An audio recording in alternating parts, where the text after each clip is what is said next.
Hello and welcome back to study with Saurabh YouTube channel. आज के इस वीडियो में हम झारखंड सीजीएल हिंदी पेपर 2 के लिए जो उपन्यास में 3 उपन्यास आपको दिए गए हैं उनमें जो गोदान है उस पर आधारित हम वस्तुनिष्ठ प्रश्न को देखेंगे, एमसीक्यूज को देखेंगे। इस जो लेक्चर है इसमें हम लगभग 160 प्लस एमसीक्यूज देखेंगे। दूसरा हमारा फोकस होगा पात्रों का परिचय, पात्रों का परिचय क्योंकि पात्र है। उसके बाद पढ़ेंगे पात्रों का परिचय, पात्रों का कथन, महत्वपूर्ण जो पात्र हैं उन्होंने क्या क्या बोला है इस उपन्यास में उससे प्रश्न पूछे जाते हैं, उसको पढ़ेंगे। तो 160 एमसीक्यू, हम 200 प्लस कथन पढ़ेंगे। 200 प्लस कथन इस नोट्स में मैंने लिखा है। उनकी जो पात्र हैं उनका परिचय को देखेंगे और इनका विशेषता क्या है, इनके गुण क्या है, विशेषता क्या है, इससे भी संबंधित प्रश्न पूछे जाते हैं। तो इन सब को हम आज के वीडियो है उसमें देखेंगे। ठीक है, इस वीडियो को देखने के बाद आपको लगभग इससे संबंधित जो है वो प्रॉब्लम नहीं होगी। ठीक है, आप क्या कर सकते हैं, उपन्यास तो आप पढ़े नहीं होंगे जितना मैं जानता हूँ, कोई भी नहीं पढ़ा होगा, लगभग लोग नहीं पढ़े होंगे।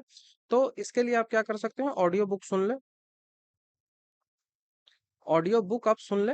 ये यूट्यूब पे मिल जाएगा, मे बी नहीं मिलता है तो कुकू एफएम का सब्सक्रिप्शन होगा आपके पास तो सुन सकते हैं, वहां पे तो मिल ही जाएगा।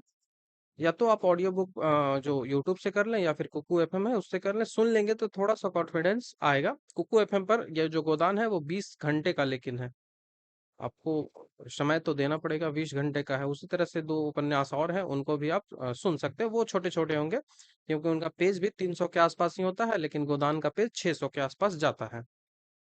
ठीक है, तो इसमें हम इसको देखेंगे। इससे जो संबंधित मैंने अपना जो पेड ग्रुप है, आप जानते होंगे कि हमारा जो टेलीग्राम पे पेड ग्रुप चलता है, ठीक है, पेड टेलीग्राम मेरा ग्रुप चलता है, तो वहां पे मैंने गोदान का जो कथा सार है वो दिया था।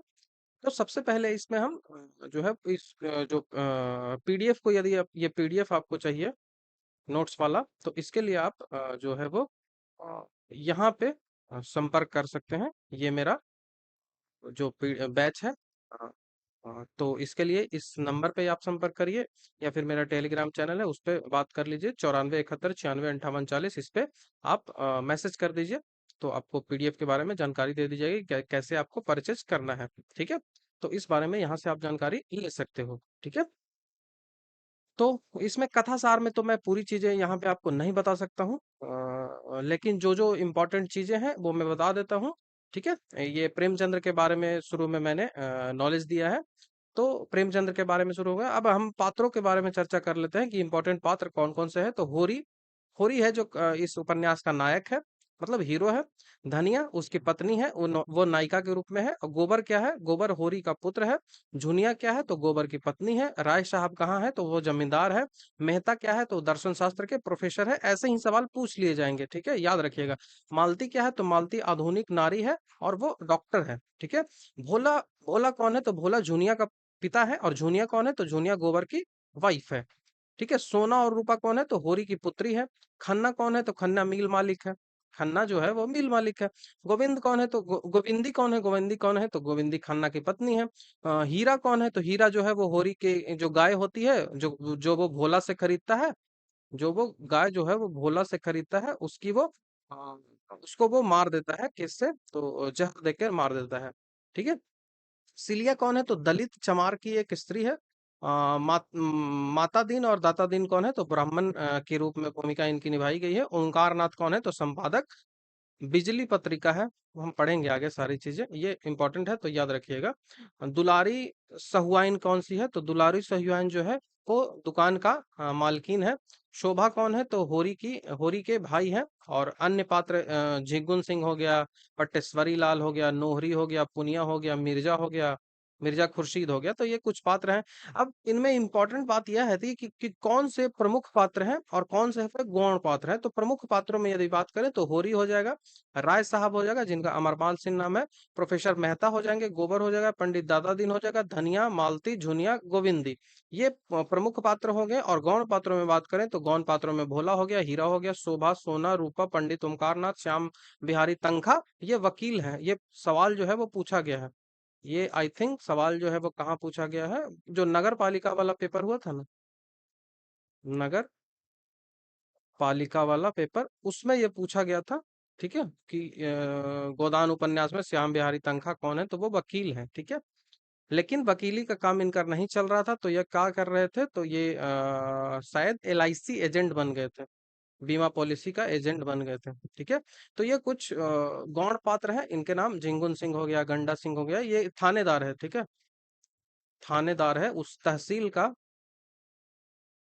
उस तहसील का थानेदार है, तो ये याद रखिएगा। बाकी पात्रों के परिचय में यदि बात करें तो होरी सबसे इंपॉर्टेंट है, तो दो तीन परिचय में दे दूंगा जो सबसे ज्यादा इंपॉर्टेंट है। तो उपन्यास का नायक कौन है, तो वो होरी है। होरी का पूरा नाम क्या है, तो होरी राम है। इसकी उम्र 40 वर्ष के आसपास थी और जाति से ये कुर्मी था। ठीक है, और भारत के प्राचीन काल में ये कृषक जाति है, और आज भी आप देखेंगे कि कुर्मी जो है वो कृषक जाति के रूप में ही महत्वपूर्ण भूमिकाएं निभाती हैं। उसके बाद इनका गांव क्या था, तो इसका गांव बेल्लारी था। बेल्लारी था कहाँ, तो अवध प्रांत में था, और यह एक साधारण कृषक था। सिमरी और बेल्लारी गांव के बीच की जो दूरी थी वो 5 किलोमीटर थी, और ये सिमरी जाता था कहाँ, तो राय साहब के पास। राय साहब के पास ये सिमरी जाता था। तो 5 मील थी, ये आपको याद रखना है। यहाँ से सवाल जो है वो पूछा गया है प्रीवियस ईयर में।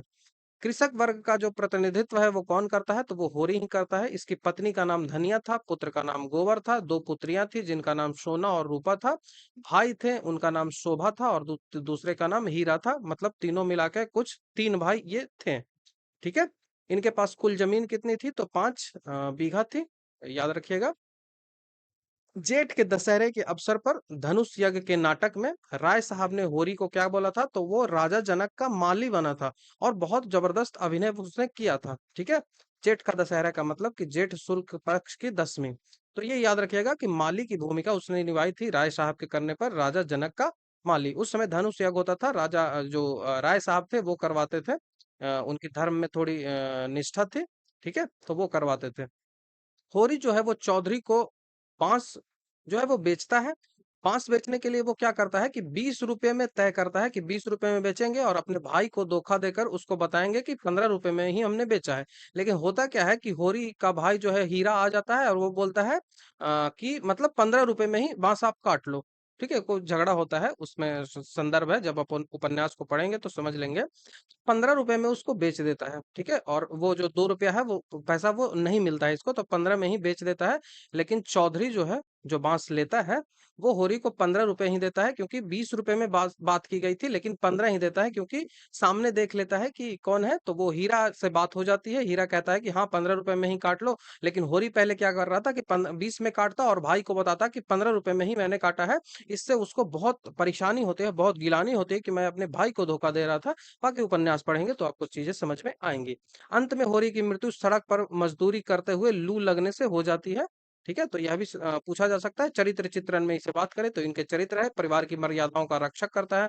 ये यहाँ तक करता है कि जब इसकी गाय को होरी हीरा जो है वो जहर देकर मार देता है, तो ये घर की तलाशी के लिए वहां का गंडा सिंह आता है, थानेदार जो है वो आता है घर की तलाशी के लिए। लेकिन घर की तलाशी ना लेने के लिए कि हमारी इज्जत खराब हो जाएगी, यह साहूकारों से पैसे लेकर देने जाता है। वो तो इसकी पत्नी धनिया का मानिए कि उसने जो है वो रोक दिया था, और दरोगा बाबू जो थे गंडा सिंह, उसको सुनाया भी था, बहुत खरी खोटी सुनाई थी। पैतृक संपत्ति का रक्षक था, आस्थान और भाग्यवादी था, परिश्रम करने से दृढ़ इच्छा शक्ति थी, ईमानदार था, मर्यादावादी था और नैतिकवादी था, व्यवहार कुशल था और नम्र स्वभाव था। पर राय साहब इंपॉर्टेंट है, तो ये कहाँ के थे, तो ये सिमरी गांव के थे, अवध प्रांत का एक गांव है। अवध प्रांत के एक जमींदार ये थे। होरी इनके जमींदार में रहने वाला किसान था। साहित्य और संगीत के ये प्रेमी थे, धर्म के भी प्रेमी थे, ड्रामा के शौकीन थे, इसलिए तो धनुष यज्ञ होता था उस समय। अच्छे वक्ता थे, अच्छे लेखक थे, अच्छे निशानबाज थे। इनकी पत्नियां के मरे 10 साल हो चुका था। इन्होंने दूसरी शादी नहीं की थी। होरी जो है राय साहब का भक्त था, लेकिन गोबर उसका विरोधी था। उसका जो पुत्र गोबर था होरी का, वो राय साहब का विरोधी था। राय साहब बड़े आलोचक थे। राय साहब के सबसे बड़े आलोचक थे कौन? प्रोफेसर मेहता। प्रोफेसर मेहता कौन है? तो प्रोफेसर मेहता जो है वो दर्शन शास्त्र के प्रोफेसर हैं, ये याद रखिएगा।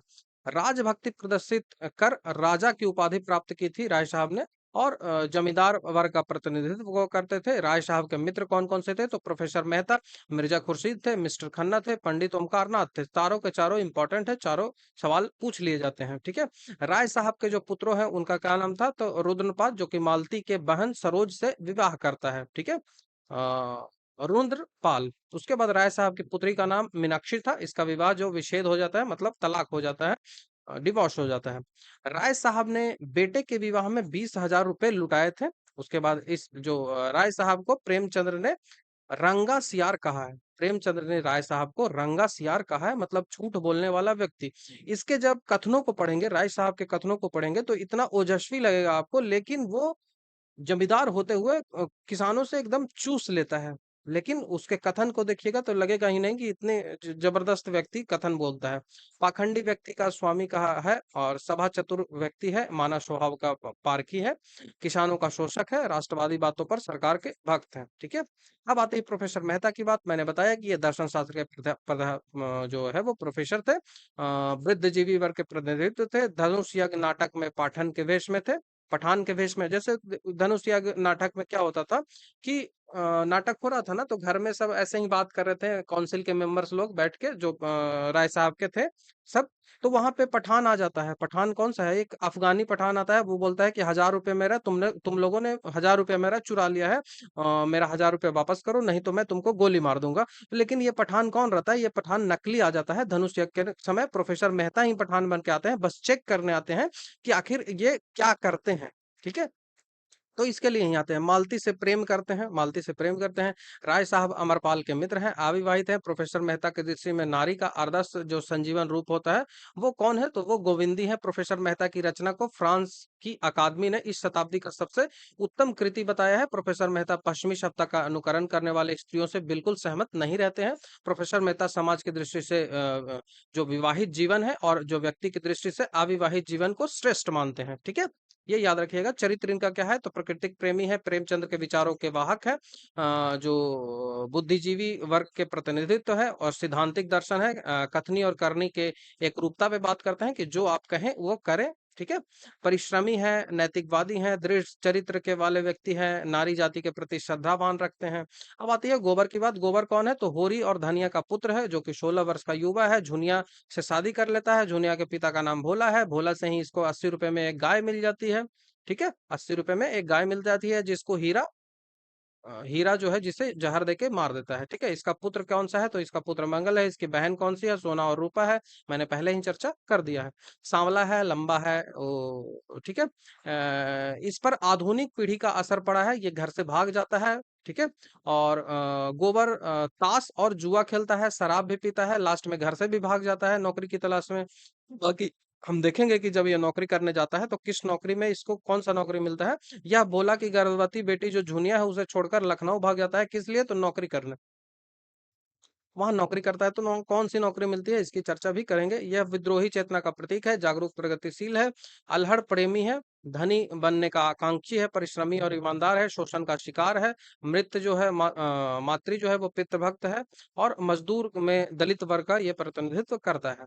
पंडित दाता दीन 70 वर्ष के हैं, बेलारी गांव के पंडित है, माता दीन के पिता है, गांव के सम्मानित व्यक्ति हैं, कृषकों को सूद ब्याज पर धन देते हैं, और गांव के जो पशु चिकित्सक जो आचार्य भी हैं, इनका चरित्र है कर्मकांड में विश्वास रखना, अनेक विषयों का जानकार है, समान एवं श्रद्धा के आकांक्षी है, धूर्त और चालाक है, कृषक वर्ग के शोषक है, जमींदार और पुलिस के सहायक है, दम्भी है, पाखंडी है, अहंकारी है, ठीक है।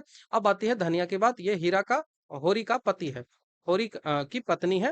उपन्यास की नायिका यही है। इसका चरित्र बहुत अच्छा है। गोबर रूपा और सोनी की माँ है। गोबर पुत्र है, और रूपा और सोना जो है वो पुत्री है। जुनिया की सासू है। जुनिया कौन है? तो जुनिया गोबर का पत्नी है, ठीक है। मंगल की दादी है। मंगल कौन है? तो जुनिया का बेटा है।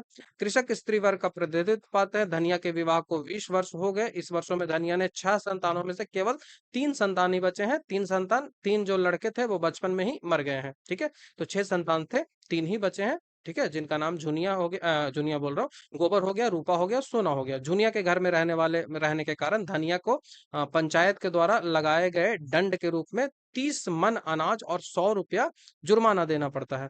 झुनिया को घर में रखने के लिए, झुनिया क्या है, झुनिया का पति जो है वो मर जाता है या फिर छोड़ के चला जाता है, भोला का ये बेटी है, तो इसको जब आप रखिएगा तो उस समय वैसी धार्मिक मान्यता थी कि जो पुनर्विवाह है वो तो होता नहीं है, आप किसी से पुनर्विवाह करिएगा तो उसके लिए दंड देना पड़ता है, ठीक है। और उसका जात भी छोटा होता है, जात जो है वो भी छोटा होता है, तो यह भी एक इंपॉर्टेंट बात थी। धनिया अपने बेटी सोना की शादी में नोहरी से 200 रुपए का कर्ज लेती है, यह भी याद रखिएगा। इनका चरित्र में यदि बात करें तो परिश्रममयी महिला है, पति के प्रति पूर्ण समर्पण है, निर्भीक और निडर है, लड़ाकू स्वभाव वाली है, शोषण के विरोध करने वाली है, शोषण का विरोध करती है, ना कि वो सहेगी, संघर्ष से जूझने वाली नारी है और व्यवहार कुशल है, भारतीय आदर्श नारी इसको कह सकते हैं। मालती कौन है? तो मालती डॉक्टर है, इंग्लैंड से डॉक्टरी पढ़ कर आई, नवयुवक स्त्री है, लखनऊ में डॉक्टरी प्रैक्टिस करती है। मालती के पिता अपाहिज थे, दो छोटी बहन थी, सरोज सरोज और वरदा। प्रोफेसर मेहता के प्रति आकृष्ट हुई थी। प्रोफेसर मेहता जो थे दर्शन शास्त्र के प्रोफेसर से, उनसे उसका मतलब अट्रैक्शन हुआ था। और बुद्धिजीवी महिला के वर्ग का प्रतिनिधित्व करती है, आधुनिक नारी का प्रतीक मानते मानते हैं। मालती जो है वो सत्याग्रही आंदोलन में एक बार जेल भी जा चुकी थी। प्रोफेसर मेहता मालती के सामने जंगली युवती की प्रशंसा करते हैं। ये लोग शिकार पे जाते हैं, देखिए यहाँ पे हुआ था क्या, ये लोग शिकार पे जाते हैं, वहां पे एक जंगली युवती मिलती है जो प्रोफेसर मेहता की काफी मतलब हेल्प करती है, एक अनजान व्यक्ति की इतने ज्यादा हेल्प करती है। इससे क्या होता है कि मालती जो है उसको लगता है कि प्रोफेसर जो है वो वासना की नजर से उस महिला को देख रहा है, उस लड़की को देख रहा है। तो इससे क्या होता है कि ईर्ष्या की भावना पैदा होती है, किसमें, तो मालती में। तो जो प्रोफेसर है वो दर्शन शास्त्र का प्रोफेसर है, वो समझ जाता है कि ईर्ष्या की इतना बड़ा उदाहरण मैं नहीं देख सकता, ठीक है, तो मेहता को वो छिछोरा भी बोल देती है। तो मेहता समझता है कि वो प्रेम मुझसे करती है, इस कारण से वो इस युवती को मेरे नजदीक देखकर जलन हो रही है, यही उसका जो है तात्पर्य है। मालती के जो चरित्र का 3 रूप सामने आता है, पहला तितली रूप, दूसरा मानविक रूप, और जो है तीसरा वो देवी रूप। याद रखिएगा, मालती जो है वो ओंकार नाथ को शराब पिलाने की चुनौती स्वीकार करते हुए इनाम स्वरूप 1,000 रुपए थैली में मांग करती है, ये याद रखिएगा। ओमकार नाथ को शराब यही पिलाती है, इसके बाद ओमकार नाथ है वो काफी नौटंकी करने लगता है। उसी के बाद पठान आ जाता है। पठान कौन होता है? तो प्रोफेसर मेहता ही पठान बनकर आते हैं, याद रखिएगा। अब बात आती है चरित्र चित्रण की। मालती की तो गतिशील चरित्र वाली युवती है, सुंदर व्यक्ति के स्वाभिमानी है, पढ़ी लिखी शिक्षित युवती है, बाहर से तितली भीतर से मधुमक्खी की तरह है, सेवा और त्याग से युक्त है। मालती का हृदय परिवर्तन होता है, पुरुष मनोविज्ञान की अच्छी जानकार है, हाजिर जवाब देने वाली महिला है, मेकअप का प्रवीण है, मतलब मेकअप करती है, लुभाने और रिझाने की कला में निपुण है, और अमोद प्रमोद जीवन का तात्पर्य समझने वाली है कि अमोद प्रमोद ही जीवन का तात्पर्य है। झुनिया क्या है? तो ये झुनिया भोला की विधवा पुत्री है, और इससे शादी कौन करता है? और अहीर जाति की है, अहीर मतलब यादव, यादव जाति की है। तो 30 मन अनाज देना पड़ता है इसको घर में रखने के लिए, धनिया को, ठीक है। और ये गोबर की प्रेमिका है और बाद में पत्नी भी बनती है। गोबर झुनिया को झुन्ना कहता है, ठीक है, और बाद में जब लखनऊ भाग जाता है, जब ये प्रेग्नेंट होती है। चरित्र क्या है? तो धनिया के प्रति सेवा भाव से युक्त है, उन्मादी प्रेमिका है, वात्सल्य माँ है, और कर्तव्य मई पत्नी है। गोविंदी है, उतना इंपॉर्टेंट नहीं है, इसको आप वीडियो पॉज कर कर पढ़ लीजिए, ठीक है। अब हम सीलिया की बात करते हैं, तो चमारिन जाति की है, पंडित माता दीन की प्रेमिका है, जाति प्रथा के शिकार युवती है, माता दीन द्वारा अंत में पत्नी के रूप में स्वीकार कर लिया जाता है सीलिया को, ये याद रखिएगा। अब गोदान के कुछ गौण पात्र हैं, जैसे भोला। तो भोला क्या है? वो भोला जो है वो गोबर का ससुर हो जाता है, और गाय यही देता है उसको, भोला। होरी को गाय कौन देता है? तो वो भोला ही देता है। भोला जो होरी को दादा कहकर संबोधित करता है, भोला होरी को महतो और भाई कहकर भी संबोधित करता है। और झुनिया का पिता है, यही गाय देता है, याद रखिएगा। हीरा कौन है? तो होरी का छोटा भाई है, मैंने पहले ही बता दिया है। शोभा कौन है? उसकी बेटी है। सोना कौन है? उसकी बेटी है। रूपा कौन है? उसकी बेटी है। शोभा उसका भाई है, याद रखिएगा, शोभा उसका होरी का छोटा भाई है, ठीक है, होरी का छोटा भाई है। ये मैं पंडित ओमकारनाथ इंपॉर्टेंट है, बिजली पत्रिका है, बिजली दैनिक पत्र होता है, उसके संपादक है पंडित ओमकारनाथ। खद्दर कुर्ता और चप्पल पहनता है, राज साहब के मित्र है, समाजवादी हैं, स्वयं आदर्श मानते हैं, पर पक्के स्वार्थी हैं, ये याद रखिएगा। श्याम बिहारी तनखा, ये प्रीवियस ईयर में पूछा गया है, पीवाईक्यू है। ये पेशे से वकील है, लेकिन वकीली चल नहीं रही है, इस कारण से बीमा कंपनी में काम कर रहे हैं, ठीक है। और साहूकार जमींदार इन सब से कर्ज दिलाकर वकालत से ज्यादा कमाई यहीं से वो कर लेते हैं। यह भी राय साहब के मित्र है। मिस्टर खन्ना क्या है, तो मैनेजर है बैंक में और शक्कर मिल का मैनेजिंग डायरेक्टर भी है, ये याद रखिएगा। मिर्जा खुर्शीद क्या है, तो बेफिक्र व्यक्ति है, दिल्लगी बाज है, लखनऊ में इसकी जूते की दुकान है, काउंसिल का मेंबर है, राय साहब का मित्र है। पंडित नोखाराम कौन से है, कौन है, तो जमींदार कारून गांव के प्रमुख व्यक्ति हैं, कारकुन गांव का, और वो किसानों का शोषक है। बोला कि दूसरी जो पत्नी नोहरी के नाम अहीरिन के घर में रहे हुए हैं। कारकुन बड़े कुलीन ब्राह्मण थे, इनके दादा किसी राजा के दीवान थे, बाद में साधु हो गए थे, याद रखिए। जिंगूर सिंह गांव के महाजन है, शहर के बड़े महाजन के एजेंट है, स्वार्थी और शुद्धकोर है, दूसरों के मुसीबत में लाभ उठाने वाले साहूकार है, नोट और मोटे गंजा करने वाले हैं। उसके बाद लंबी नाक, ये उतना इंपॉर्टेंट नहीं है। पहली पत्नी 5 लड़के और लड़कियां छोड़कर मर गई थी, दूसरी पत्नी से कोई संतान नहीं होता, तीसरा विवाह के कारण किया, इस कारण से 2 बीवियां थी। ये ठीक है, ठीक है। गंडा सिंह कौन है, तो थानेदार था, इतना याद रखिए। रिश्वत लेता था, निर्दयी था, क्रूर था, ये याद रखिएगा। उसके बाद इम्पोर्टेंट पटेश्वरी, हाँ पटेश्वरी है इम्पोर्टेंट, तो जाति का कायस्थ था, गांव का पटवारी था, भ्रष्टाचारी एवं स्वार्थी था, पुलिस से मिलकर किसानों को लूटता था। मंगरू उतना इम्पोर्टेंट नहीं है। दुलारी सुहियन चुहिया। अब कथा सार की बात आती है, तो कथा सार आप खुद से पढ़िएगा। पीडीएफ जब आप ले लीजिएगा, पीडीएफ लेने के लिए आप इस पे कांटेक्ट करिए, यहाँ पे आपको मैसेज करिएगा तो प्रोसेस बता दिया जाएगा कि पीडीएफ लेने का प्रोसेस क्या है, मैंने बता दिया। 199 उसका फी है, जहाँ पे आपको पूरा नोट्स एंड एमसीक्यू मिल जाएंगे। आपके पास अभी 10 दिन है, पर्याप्त है इतना हिंदी करने के लिए, आप यदि आपने पहले से पढ़ रखा है तो। ये पूरा हमने कथा सार यहाँ पे लिख रखा है, इनके क्या क्या इंपॉर्टेंट है, चरित्र का चित्रण कैसा कैसा है, उनका विश्लेषण काफी अच्छे तरीके से मैंने कर दिया है। तो अब हम एमसीक्यू की ओर बढ़ते हैं, ठीक है। तो एमसीक्यू की ओर जल्दी जल्दी से हम एमसीक्यू करते हैं और इनके जो कथन है वो भी कर लेंगे। तो होरी के जीवन का सबसे बड़ा स्वप्न क्या था, तो वो गाय खरीदना था, जो कि 80 रुपए में किससे खरीदता है, तो 80 रुपए में वो भोला से खरीद लेता है गाय। किससे खरीदता है, भोला से खरीदता है। मिस्टर खन्ना का पूरा नाम क्या था, तो चंद्र प्रकाश खन्ना, ये याद रखिएगा। मिस्टर खन्ना का पूरा नाम चंद्र प्रकाश खन्ना था। जो दुष्ट किसी मेहरिया की ओर ताके उसे गोली मार देना चाहिए। जो दुष्ट किसी की मेहरिया के आगे ताके, मतलब किसी की और पर जो पराई औरत है जिसका विवाह हो चुका है उसकी तरफ ताके, तो उसे मार देना चाहिए। यह कथन जो है वो भोला का है, ठीक है। ये कथन भोला का है। भोला क्या है, तो भोला झुनिया का पति है, झुनिया का पिता है। और झुनिया क्या है, तो झुनिया जो है वो विधवा है, ठीक है। इनमें से गोदान की महिला पात्र कौन सा नहीं है, तो चूहिया है, कलिया है, वरदा है। ये सारा मैंने बताया है, बता दिया है। तो संदरिया नहीं है, तो ऑप्शन नंबर डी यहाँ से आंसर होगा। राय साहब के बारे में कौन सा कथन जो है वो गलत है, तो वो राष्ट्रवादी हैं, यह तो सही है। संगीत प्रेमी भी है, वो अच्छे लेखक भी है, खिलाड़ी नहीं थे, ठीक है। ही होरी को कितना जमीन है, तो 5 बीघा जमीन है, याद रखना। उसके बाद घर से भागकर शहर जाते गोबर को क्या काम मिलता है, शहर कहाँ जाता है, वो लखनऊ जाता है, ठीक है। कहाँ मिलता है, तो पौधे सींचने का काम उसे मिलता है, ऑप्शन नंबर बी। बिच्छू को एक ही द्वार पर भरपेट मिल जाए तो क्यों द्वार घूमे घूमे रहता है, तो यह जो कथन है वो गोबर को बोलती है झुनिया।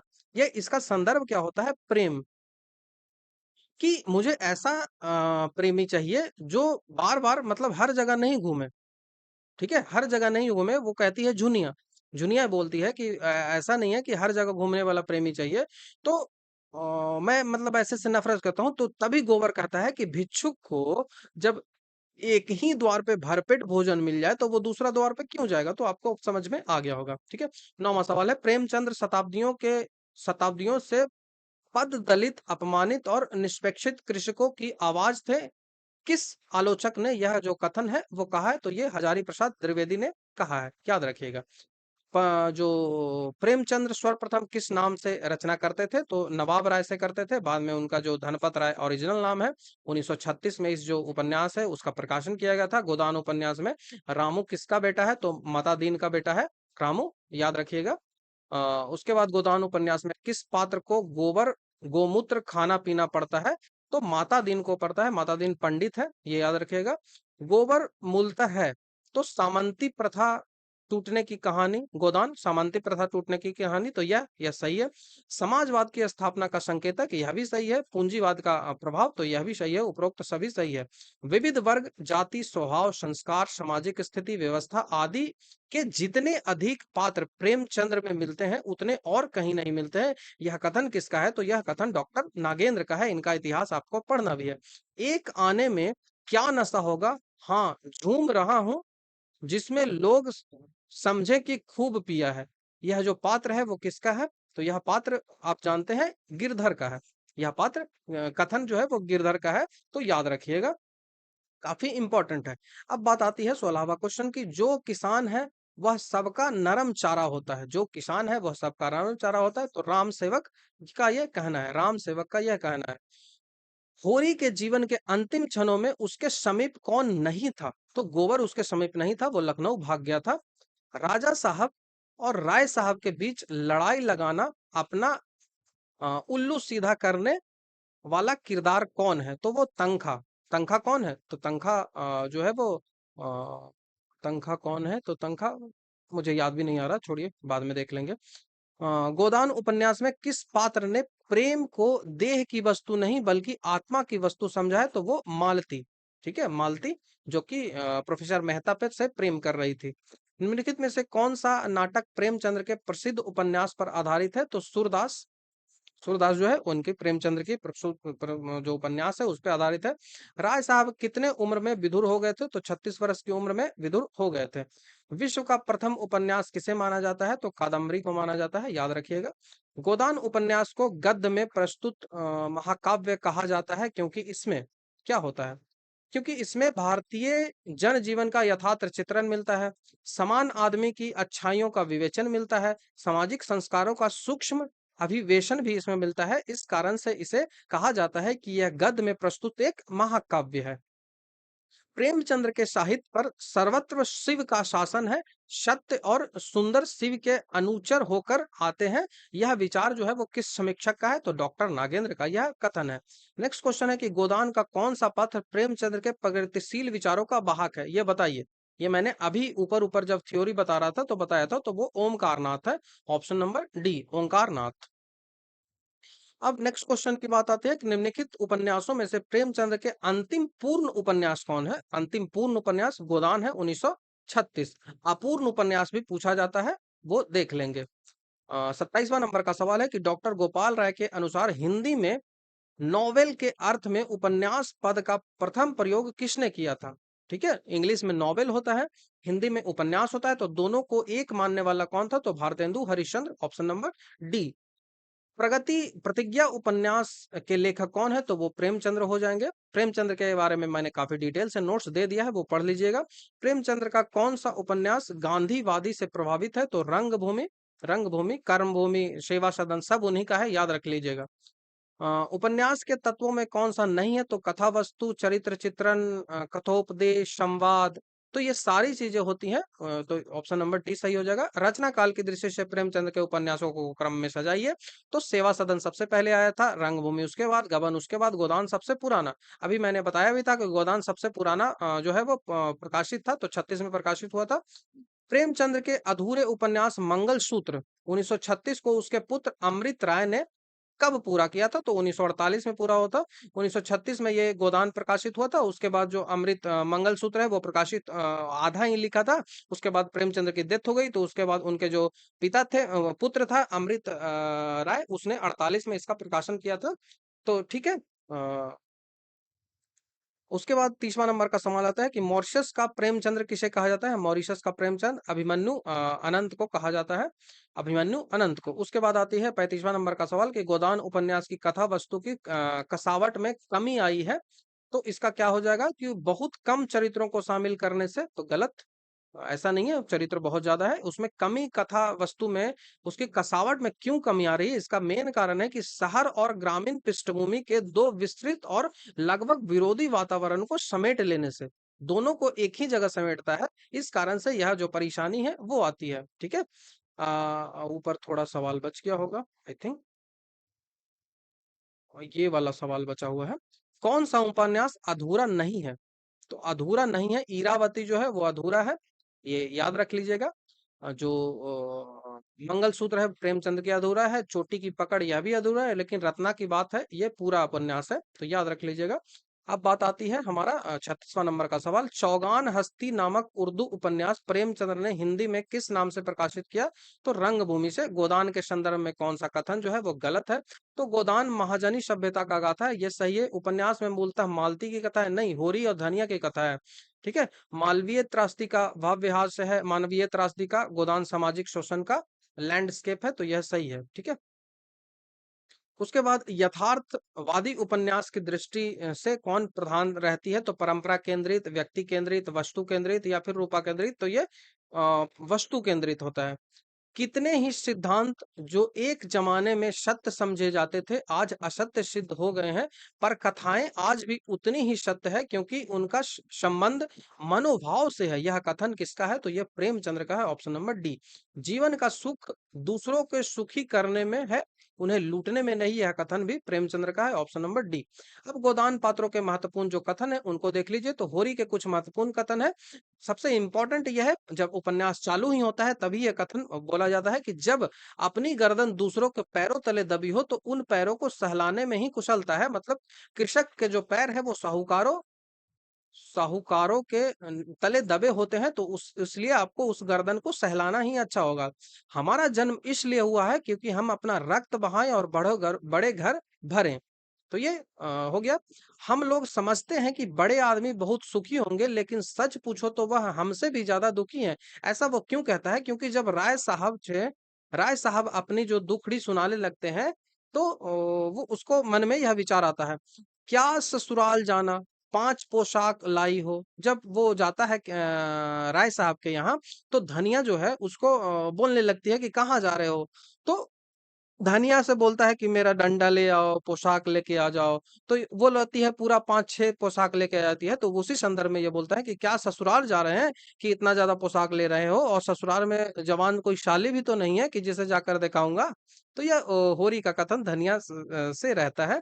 5 पोशाकों में कौन सा है? तो होरी की लाठी होती है, कुर्ता होता है, जूते होते हैं, पगड़ी होती है, तंबाकू का वट्टू होता है। ठीक है। तो क्या तू समझती है मैं बूढ़ा हो गया? अभी तो 40 भी नहीं हुआ है। मर्द साढ़े पर पाठे होते हैं, साठे पर पाठे होते हैं, मतलब 60 के बाद भी पाठे होते हैं। यह कथन जो है वो होरी ही कहता है धनिया को उसी संदर्भ में। बस सज्जन वही जो दूसरों आबुर को अपनी आबुर समझे, यह याद रखिएगा। बिना धरनी का भूत का डेरा, बिना धरनी का भूत का डेरा, ये पत्नी के संदर्भ में है। सोना बड़े आदमियों के लिए है, हम गरीबों के लिए तो रूपा है। अपनी बेटी जो है वो सोना और रूपा, इन दोनों में जब ऐसी विचारों का मतभेद होने लगता है, मतलब नाटकीय रूप में बच्चे लड़ते हैं ना उस रूप में, तो उस समय समझाती है कि सोना का क्या संदर्भ है और रूपा का क्या संदर्भ है। तो यह कथन जो है वो होरी का है। ठीक है, कि सोना जो है वो बड़े आदमियों के लिए है और हम गरीबों के लिए रूपा है। जैसे जौ को राजा कहते हैं, गेहूं को चमार, इसलिए ना कि गेहूं बड़े आदमी खाते हैं जो हम लोग खाते हैं। तो ठीक याद रखिएगा, यहाँ सोना होरी की बड़ी पुत्री है, उसको चमार माना गया है, और रूपा होरी की छोटी पुत्री है, उसको राजा कहा गया है। याद रखिएगा। धरनी के बिना धर नहीं रहता भैया, मतलब ये भोला को बोलता है। भोला मतलब भोला की पत्नी मर जाती है जिससे गाय लेता है, तो उसको फिर से शादी करवाना रहता है। तो यह जो है वो पुरानी कहावत है। नाटक में खेती बुरहीन घर, नाटे बैल क्या खेती करेगा और बहुएं क्या घर संभालेगी। होरी ने भोला से यह कहा था, मैं बार बार आपको बता रहा हूँ। हमारी गर्दन दूसरों के पैरों के नीचे जो दबी हुई है, अकड़ कर निभाया नहीं जा सकता। यह भी कथन जो है वो होरी जो है वो गोबर को कहता है। तो इतना आप याद रखते हो तो आप आसानी से कर लोगे चीजों को, आपसे क्वेश्चंस जो है वो नहीं छूटेंगे। ठीक है। अब प्रोफेसर मेहता की कथन बात आती है, तो यह भी इंपॉर्टेंट है। मैं चाहता हूं कि हमारा जीवन हमारे सिद्धांतों के अनुकूल हो। मुझ में और आप में अंतर इतना है कि मैं जो मानता हूं उसे चलाता हूं, और आप लोग मानते कुछ है और करते कुछ है। तो राय साहब को यह कहते हैं प्रोफेसर मेहता। संसार में छोटे बड़े हमेशा रहेंगे, उन्हें हमेशा रहना चाहिए। इसे मिटाने की चेष्टा करना मानव जाति की सर्वनाश करना है, यह प्रोफेसर मेहता का कहना है। स्त्री स्त्रियां नहीं है, वो देवी हैं, दिव्य हैं, पुरुष से बहुत श्रेष्ठ और ऊपर है। यह कथन प्रोफेसर मेहता का है। प्रेम सीधी साधी गई नहीं, खूंखार शेर है जो अपने शिकार पर किसी की आंख भी नहीं पड़ने देता। यह भी कथन प्रोफेसर मेहता का है। दूसरी तरफ दूसरी तरफ और मालती मानती है, मालती का कहना है कि मैं प्रेम को संदेह के ऊपर समझती हूँ, वह देह की वस्तु नहीं आत्मा की वस्तु है। काफी इंपॉर्टेंट यह कथन मालती का है। दर्शन शास्त्र का प्रोफेसर होने के बावजूद जब मालती पूछती है तुम प्रेम के बारे में क्या सोचते हो, तो वह कहता है, प्रोफेसर कहते हैं कि प्रेम को मैं सिंह की तरह देखता हूं जो अपने शिकार पर किसी दूसरे की नजर नहीं पड़ने देती है। यानी स्त्री शिकार है, ऑब्जेक्ट मानती है, मानते हैं प्रोफेसर मेहता। कुछ बातों कुछ बातें तो उसमें ऐसी है कि अगर तुम में होती तो तुम सचमुच देवी हो जाती। यह कथन जब शिकार खेलने जाता है तो उस युवती, जंगली युवती के बारे में बताया ना, तो प्रोफेसर मेहता मालती को चिढ़ाते हुए यह कथन कहते हैं और मालती बहुत चिढ़ भी जाती है। मैं आपसे किन शब्दों में कहूं कि स्त्री मेरी नजरों में क्या है? संसार में जो कुछ सुंदर है उसी की प्रतिमा को मैं स्त्री कहता हूं। प्रोफेसर मेहता मिर्जा खुर्शीद को नारी संबंध की धारणा अभिव्यक्त करते हुए यह कहते हैं, स्त्री पुरुष से उतनी ही श्रेष्ठ है जितना प्रकाश अंधेरे अंधेरे से। मैं प्रकृति का पुजारी हूं और मनुष्य को उसके प्राकृतिक रूप में देखना चाहता हूं। जो प्रसन्न होकर हंसता है, दुखी होकर रोका है और क्रोध में आकर मार डालता है, जो दुख और सुख दोनों में दमन करता है, जो रोने में कर्मचारी और हंसने में हकलापन समझता है, उस उनसे मेरा कोई मेल नहीं है। तो यह भी कथन जो है वो प्रोफेसर मेहता का है। नारी केवल माता है और उसके उपरांत वह जो कुछ है वह मुराद तत्व का उपकर्म मात्र। मातृत्व संसार की सबसे बड़ी साधना है और सबसे बड़ी तपस्या, सबसे बड़ा त्याग और सबसे महान विजय है। प्रेम सीधी सादी गऊ नहीं, खूंखार शेर है, अपने शिकार को किसी दूसरे में नहीं पड़ने देता है। ये वही कथन है। मेरे जहन में औरत वफा और त्याग की मूर्ति है जो अपनी बेजुबानों से कुर्बानी से अपने को बिल्कुल मिटाकर पति के आत्म का अंश बन जाती है। यह नारी के विषय में कथन है। आपकी जवान में इतनी बुद्धि है कि काश उसकी आदि में मस्तिष्क भी होती। ठीक है, यही है कि सब कुछ समझते हुए भी आप अपने विचारों का व्यवहार में नहीं लाते। मेहता जी राय की पोल खोलते हुए यह कहते हैं, राय साहब की, विवाह को मैं सामाजिक समझौता मानता हूं और उसे तोड़ने का अधिकार ना पुरुष को है ना स्त्री को है। समझौता करने से पहले आप स्वाधीन हैं, समझौता हो जाने के बाद आपके हाथ कट जाते हैं, ये याद रखिएगा। मैं समझता हूँ नारी केवल माता है, उसके उपरांत वह जो कुछ भी है वह मातृत्व का उपकरण मात्र है। राय साहब का कथन है, तुम हमें बड़ा आदमी समझते हो, हमारे नाम बड़े हैं, प्रदर्शन छोड़ते हैं। बड़े आदमियों की इच्छा और बैर केवल आनंद के लिए है। हम इतने भी बड़े आदमी नहीं है कि नीचता और कुटिलता में ही निस्वार्थ और परम आनंद मिले। होरी के समक्ष अपनी वास्तविकता को रखता है। उसके बाद बहुत जल्दी हमारी वर्ग की हस्ती मिट जाने वाली है। मैं उस दिन का स्वागत करने को तैयार हूँ जमींदारी प्रथा के खत्म होने पर। यह कथन जो है वो राय साहब का कथन है। किसी को भी दूसरे के श्रम पर मोटे होने का अधिकार नहीं है। उपजीवन हो रहे घोर लज्जा की बात करना जो है वो प्रमाणिक धर्म है। ठीक है, गोबर का कथन यह है, यह तुम रोज रोज मालिक की खुशामद करने क्यों जाते हो? बाकी न चुके तो प्यादा आकर गालियां सुनाता है, बेगार देनी ही पड़ती है, नजराना भरना ही पड़ता है तो हमेशा भराया जाता है, फिर भी किसी क्यों सलामी करें? यह अपने पिता को गोबर कहता है। हम लोग दाने दाने के मोहताज हैं, देह पर साबुत कपड़ा नहीं है, चोटी का पसीना एड़ी तक आ जाता है, तब भी गुजर जाते नहीं है। उन्हें क्या मजे से गद्दी पर लेटे होंगे? यह कथन है। सैकड़ों नौकर चाकर लगे होते हैं, हजारों आदमी उसकी खुशामद में लगे हुए। गोबर का कथन है, रोज रोज आने से मर्जाद भी तो नहीं रहती। झुनिया को यह कहता है प्रेम के संदर्भ में, उतना डिटेल में मैं नहीं जाऊंगा।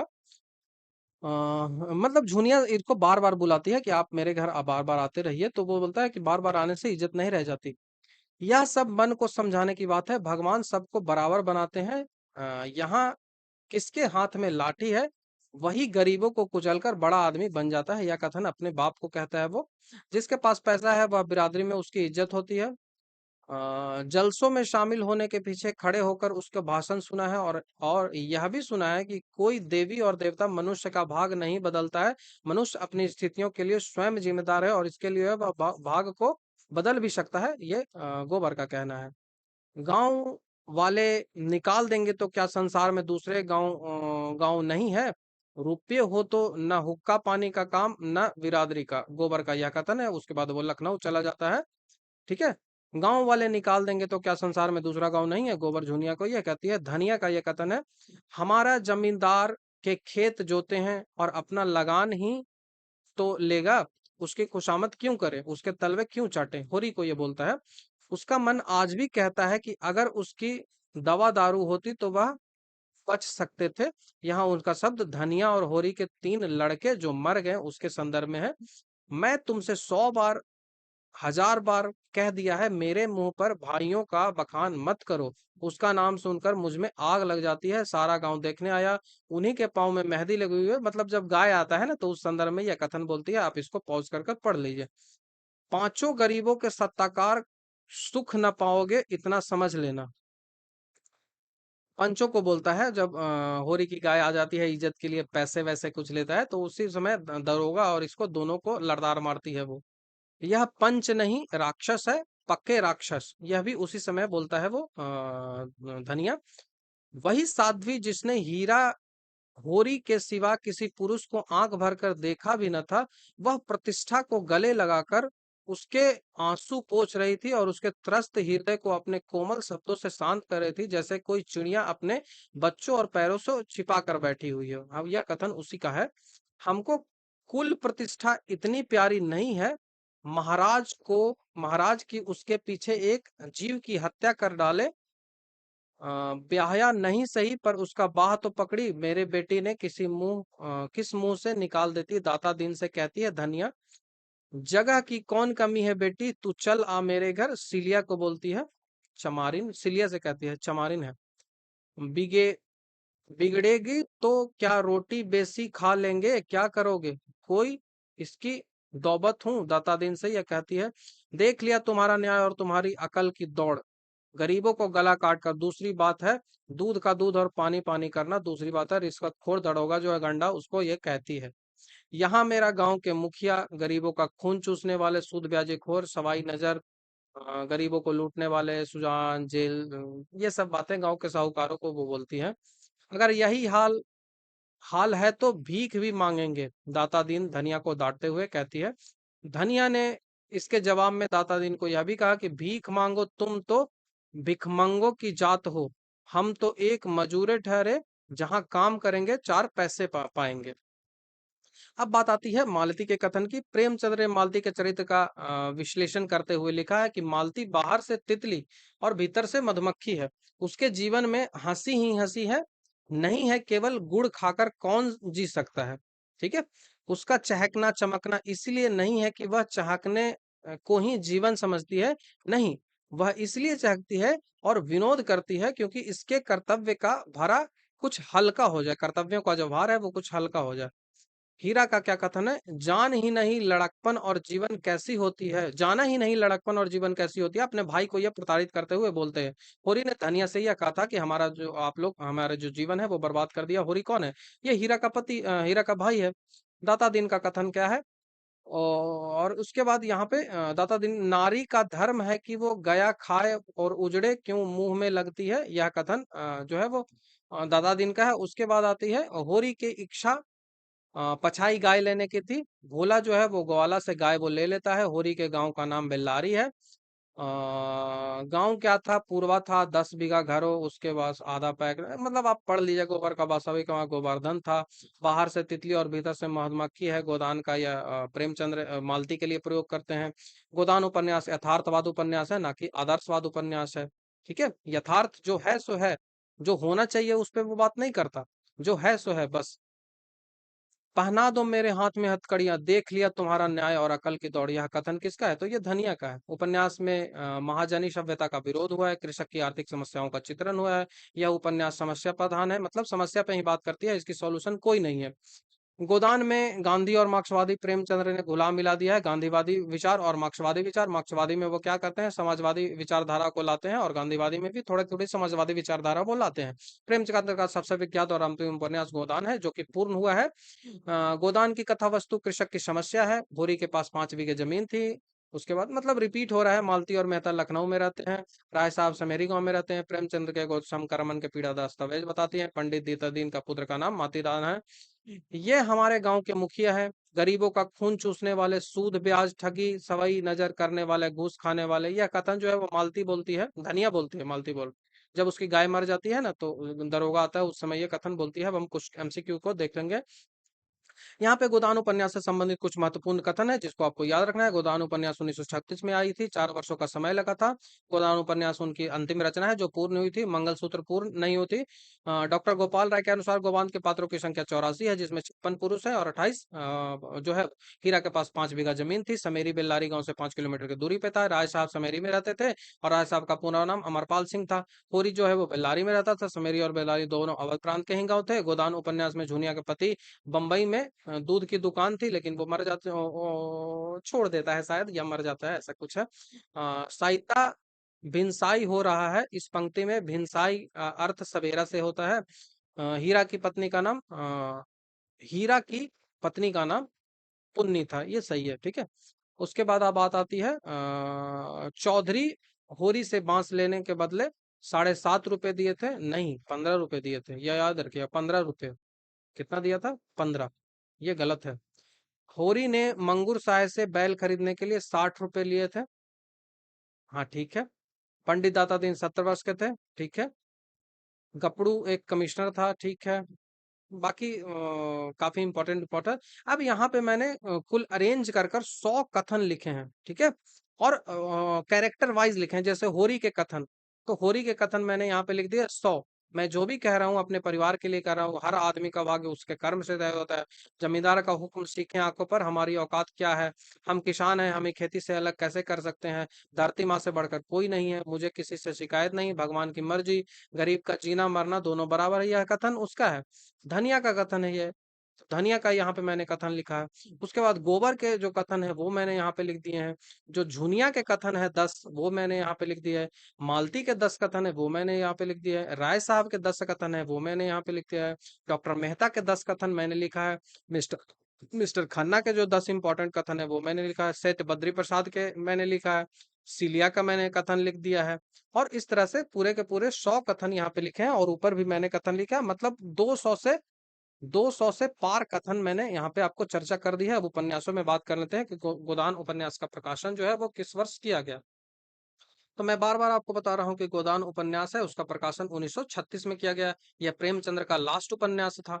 उसके बाद उनकी मृत्यु हो गई थी, और जो मंगलसूत्र उपन्यास है वो अधूरा रह गया था, ठीक है। वो अधूरा रह गया था। अब बात आती है दूसरा जो क्वेश्चन है कि गोदान उपन्यास में कुल कितने प्रकरण है, तो इसमें 36 प्रकरण है। तो ऑप्शन नंबर बी हमारा यहाँ से आंसर बन जाएगा। गोदान उपन्यास का नायक का नाम क्या है, तो नायक का नाम मेहता राय साहब गोबर है। नहीं, नायक का नाम होरी है। होरी के गांव का नाम क्या था? समेरी, और बेलारी में राय साहब रहते थे। खन्ना की पत्नी का नाम क्या था? तो गोविंदी था, ठीक है। धनिया को कितने संतान हुए थे? तो 6 हुए थे, 3 मर गए थे, 3 पुत्र ही मरे थे। अब ये जो 3 बचे थे वो कौन थे? तो 2 पुत्री थी और 1 पुत्र था। गोबर पुत्र पुत्र था, और शोभा उनकी बेटी रूपा थी, ठीक है। बेल्लारी और समेरी गांव के बीच की दूरी 5 मील थी, ठीक है। भोरा होली से कितने वर्ष बड़ा था? भोरा जो 8वां नंबर का सवाल है। भोला जो है वो होरी से कितने वर्ष का बड़ा था? तो 10 वर्ष का बड़ा था।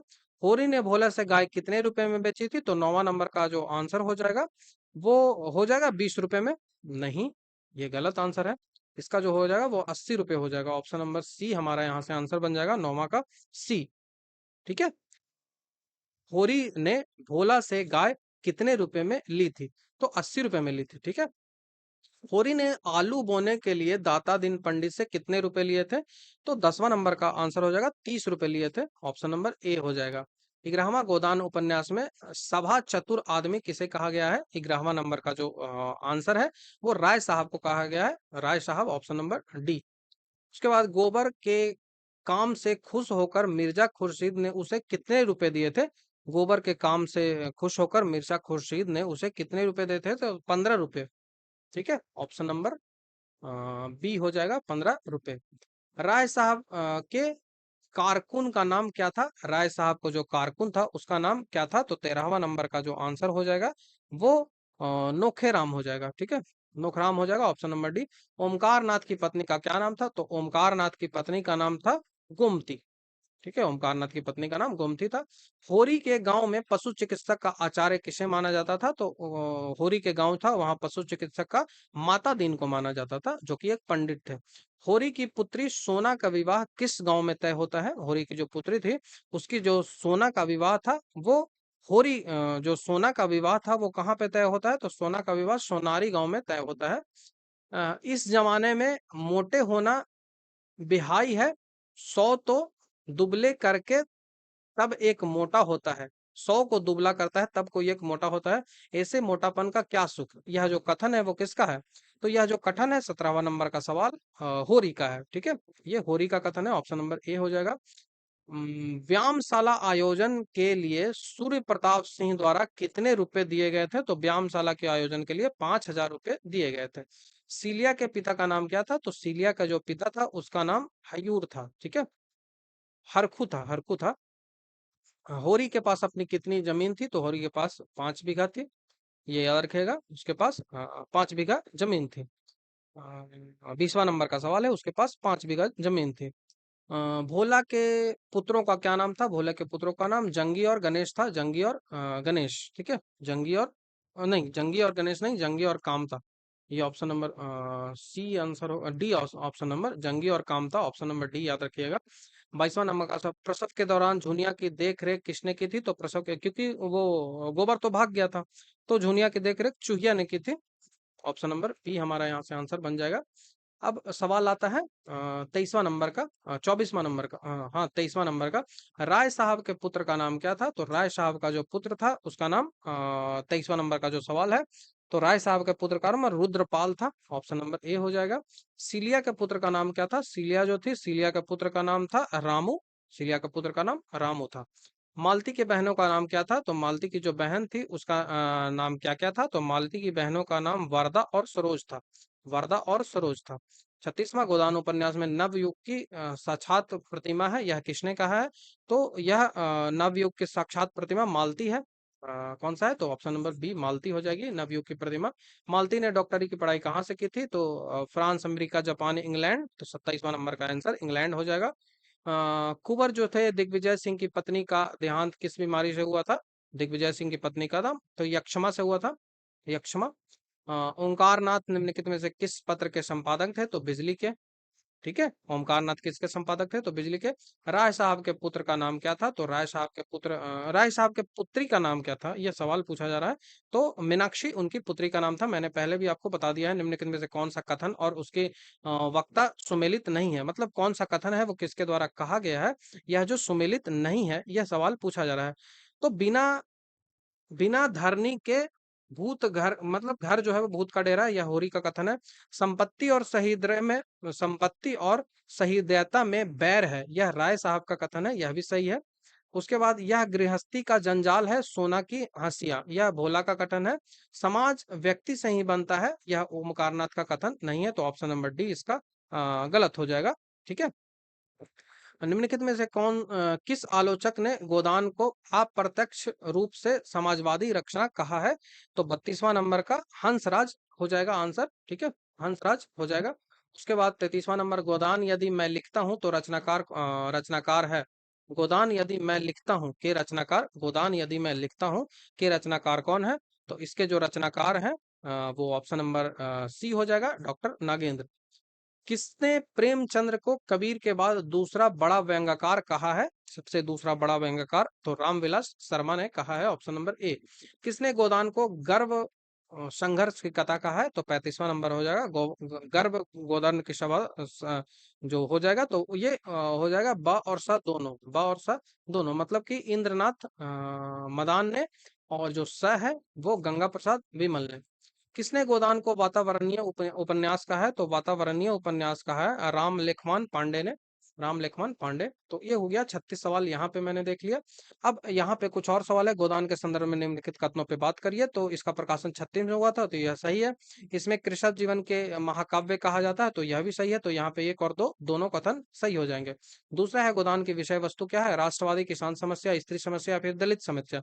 तो किसानों की समस्या पे यहाँ बात कही गई है। गोदान का नायक होरी हो जाएगा।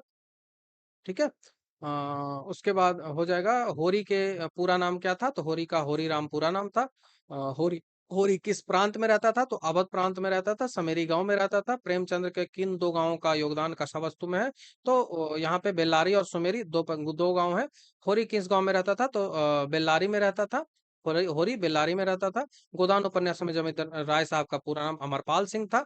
राय साहब किस गांव में रहते थे? तो सुमेरी में रहते थे। और बेल्लारी में कौन रहता था? तो वो होरी रहता था। दोनों के बीच 5 किलोमीटर की 5 मील की दूरी थी। जब दूसरे दूसरे के पांव तले अपनी गर्दन दबी हो, यह कथन मैंने बार बार बता दिया है, यह होरी का है। होरी धनिया से ये कहता है। बेलारी और समेरी के बीच 5 मील की दूरी है। राज साहब के कथन संदर्भ में कौन सा कथन है? सत्याग्रह संग्राम में जेल गए थे, सही है। राष्ट्रवादी थे, सही है। साहित्य और संगीत प्रेमी थे, सही है। लेखक और निशानबाज थे, यह भी सही है। मतलब सारे के सारे सही हो जाएंगे यहाँ से। होरी ने रामलीला में किस अभिनय का दशरथ जो था उसका मालिक के रूप में ये का नाम दशरथ बोल रहा हूँ, जनक के मालिक के रूप में, ठीक है, जनक का मालिक के रूप में काम किया था। 14वां नंबर का सवाल है कि राय ने होरी से कितने रुपए का प्रबंध किया था? तो 20,000 का। ठीक है। होरी किससे अपनी गाय ली थी? तो भोला से ली थी। गोदान में उल्लेखित बिजली किस जो है वो पत्रकार है? तो वो दैनिक जी, ठीक है। बिजली के संपादक कौन थे? तो पंडित ओमकार नाथ थे। 18वां नंबर, गोदान में वकील जो है वो कौन है? यह सवाल जो है वो प्रीवियस ईयर में पूछा गया है। श्याम बिहारी तंखा, राम बिहारी नहीं, श्याम बिहारी। मिस्टर मेहता किस विषय के प्रोफेसर थे? तो वो दर्शन शास्त्र के प्रोफेसर थे। गोदान में किस पात्र को प्रेमचंद्र की झलक दिखती है? तो गोदान में मेहता में दिखती है। उसके बाद मालती पेशे से किस पद पर थी? तो डॉक्टर थी। मेहता किस संगठन की ओर से भाषण देते हैं? तो मेहता जो है वो विमेंस लीग की ओर से भाषण देते हैं। मिस्टर खन्ना का पूरा नाम क्या है? तो चंद्र प्रकाश खन्ना है। निम्नलिखित में से सुमेलित नहीं है। यह प्रीवियस ईयर क्वेश्चन है, ठीक है। ये PYQ है, ये पूछा गया है नगर पालिका वाला में। गोबर जो है वो दुनिया का गोबर की पत्नी झुनिया है। होरी की पत्नी धनिया है। दाता दिन की पत्नी सिलिया है। और हीरा की पत्नी पुनिया है। तो यहाँ दाता दिन की पत्नी सिलिया नहीं हो जाएगी, सिलिया तो एक चमारिन थी। संपत्ति और सहृदय में बैर है। हम भी दान देते हैं, धर्म करते हैं, लेकिन जानते हो क्यों? केवल अपने बराबर वालों को नीचा दिखाने के लिए। हमारा दान और धर्म कोरा अहंकार है। यह किसका है? तो यह राय साहब होरी से कहते हैं, ठीक है, स्टार्टिंग में ही। हमारी गर्दन दूसरे पैरों के नीचे दली हुई है। तो ये जो कथन है वो होरी गोबर से कहता है। भिक्षुक जब तक एक द्वार पर, यह कथन जो है वो कौन करता है? तो यह कथन झुनिया बोलेगी गोबर से, या फिर गोबर बोलेगा झुनिया से। ठीक है, तो ऑप्शन देख लेते हैं। तो झुनिया गोबर से बोलेगी, झुनिया गोबर से ये कहेगी। होरी के पास कितनी जमीन थी? तो 5 बीघा। मालती की बहनें कौन कौन सी थी? सरोजा और वरदा थी। 30वां नंबर का सवाल है, गोबर के घर से भागकर कौन शहर जाता है? तो लखनऊ जाता है। शहर में गोबर को कौन सा काम मिलता है? तो पौधे को सींचना मिलता है। निम्नलिखित में से किस स्त्री पात्र को कविता लिखने का शौक था? तो मालती जी कविता लिखती थी, लेकिन मिसेज खन्ना यहाँ पे हो जाएगा आंसर। गोदान के किस प्रसंग को आलोचकों ने दलित विश्रम से जोड़ा है? तो माता दीन और सिलिया दोनों के बीच प्रेम होता है, चमारिन है। होरी की मृत्यु लू लगने से हुई थी। उस समय उसके पास मौजूद थे कौन कौन थे? तो होरी और शोभा। होरी हीरा और शोभा, हीरा उसका भाई था, शोभा उसका भाई था। ना तो पत्नी थी ना बेटा था। अब यहाँ पे कथन से संबंधित प्रश्न है कि यहाँ पे 50 प्रश्न आपको मिलेंगे जो कि गोदान उपन्यास से संबंधित जितने भी कथन है उससे संबंधित है। तो भगवान की यही मर्जी है, हम गरीब हैं, इसी में हमारी भलाई है। तो यह कथन होरी का है। कौन कहता है कि मैंने तुम्हारे लिए सब कुछ छोड़ दिया, अब मेरा सहारा मत छोड़ो? ये कौन कहता है? तो ये झुनिया कहती है। किसको? गोबर को, जब वो लखनऊ भागने लगता है। पैसे से दुनिया ही मुश्किल पैसे से दुनिया की हर मुश्किल हल की जा सकती है। यह कथन जो किसका है? तो यह कथन मिस्टर खन्ना का है। मैं अपने परिवार के लिए सब कुछ कर रहा हूँ, यह कथन किसका है? तो यह होरी का है। मुझे अपनी जिंदगी का हर पल अपने तरीके से जीना है, यह कथन किसका है? तो यह मालती का है। कौन कहता है कि मैंने अपने जीवन की फैसले खुद लिए हैं? तो यह झुनिया का कथन है। शहर में मेहनत करने के लिए कुछ मिल सकता है, यहाँ तो बस खत्म हो गया है। यह कथन किसका है? तो ये गोबर का है। लखनऊ वो भाग जाता है, पौधे सींचने का काम मिलता है। मुझे किसी के विचारों की जरूरत नहीं है, मैं अपने फैसले खुद करती हूँ। यह कथन किसका है? तो ये झुनिया का हो जाएगा। देखिए किसका कथन है? तो ये मालती का कथन है, ठीक है, झुनिया का नहीं है, मालती का कथन है, याद रखिएगा। मैं समाज की परवाह करना छोड़ दिया है, अब मैं अपना परवाह करूंगी। तो यह कथन किसका है? तो ये सिलिया के है, चमारिन है। मैं कभी अपने लिए कुछ नहीं सोचा, सब कुछ परिवार के लिए सोचा। तो ये धनिया का कथन है। गरीब का जीना और मरना दोनों बराबर है। तो ये होरी का कथन है। मैं किसी को दया पर नहीं जीना चाहता, यह कथन सीलिया का है। 13वां नंबर का सवाल है कि शहर में मेरी मंजिल है, यह कथन गोबर का है। मैं अपने हिस्से को दुख बहुत देखे हैं, अब मुझे अपनी खुशी चाहिए, यह कथन सीलिया का है। सच्चा इंसान वही है जो समाज के लिए जीता है, यह कथन डॉक्टर मेहता का है। किसने कहा था धन ही सबसे बड़ा सत्य है? तो ये सेठ बद्रीनाथ प्रसाद कहते हैं। किसान को औरतों का जीवन हमेशा दुखों से भरा होता है, किसान की औरतों का जीवन हमेशा दुखों से भरा होता है। यह जो कथन है वो किसका कहता है? तो यह कथन धनिया का है। समाज की बंदिशें मेरे सपने को नहीं रोक सकती, यह कथन किसका है? तो यह सीलिया का है। हर आदमी का भाग्य उसके कर्म से तय होता है, यह कथन किस पात्र का है? तो होरी का। पैसे से दुनिया के सब कुछ पाया जा सकता है, यह कथन किसका है? तो मिस्टर खन्ना का है, मिस्टर खन्ना का। मैं अपने जीवन की हर चीजें व्यापार से पाई है, यह कथन सेठ बद्री प्रसाद का है। मैं भी आदमी हूँ, मुझे भी अपनी जिंदगी बनानी है, यह कथन किसका है? तो यह कथन गोबर का है। शहर चला जाता है।